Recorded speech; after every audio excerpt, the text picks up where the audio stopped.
Hello, friends. As my canoe glides down the Tigris, I drift past the ruins of ancient temples and markets, once filled with the chatter of women bargaining for dates and grain.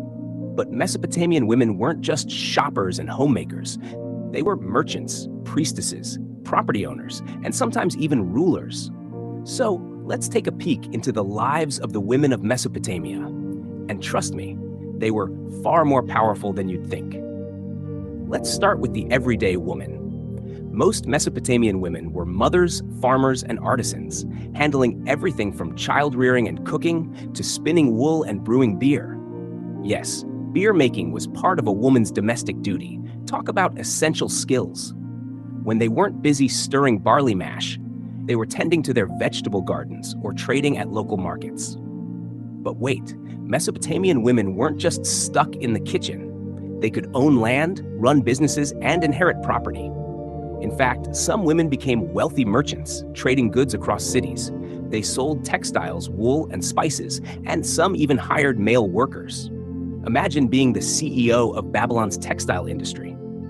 And it wasn't just in trade. Women also held power in religious institutions. The temples of Mesopotamia were run by both men and women, and high-ranking priestesses known as Entu wielded immense influence.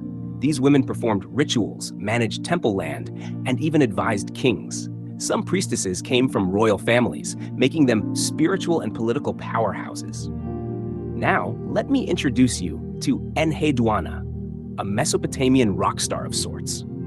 She was the daughter of Sargon of Akkad, but she wasn't just known for her royal bloodline. She was also the world's first known poet.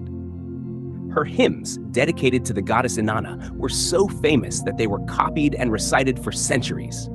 Imagine being a best-selling author in 2300 BCE. Now that's legendary. But life wasn't all divine hymns and property deeds. Mesopotamian women still lived in a patriarchal society. Their legal rights, while progressive for the time, were still limited. For example, marriage contracts were common, and women were often given in marriage at a young age. However, they weren't entirely powerless. They could divorce their husbands if they were mistreated.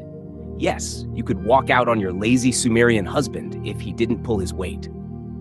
And let's not forget the mothers and wives of kings, who often held backroom influence over politics. Some acted as regents when their sons were too young to rule, while others negotiated alliances and brokered peace deals. Though their names rarely made it into history books, they were often the power behind the throne. As I paddle along the river, I imagine the women of Mesopotamia, some weaving baskets in the sun, others reciting poetry in temples, and a few fiercely managing their businesses. Though their voices may have faded with time, their legacy of independence and influence still echoes through the ruins. But Mesopotamian women weren't just skilled in trade and governance. They were also masters of art and craft.